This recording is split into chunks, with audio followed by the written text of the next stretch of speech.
Assalamu Walaikum. Hello friends, how are you? Welcome back to my another video.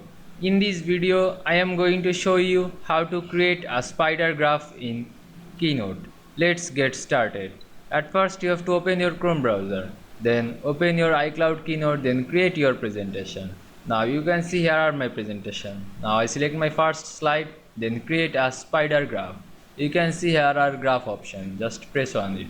Now you can see here are many graph. Now I choose my spider graph. Click on spider graph and you can see here are insert.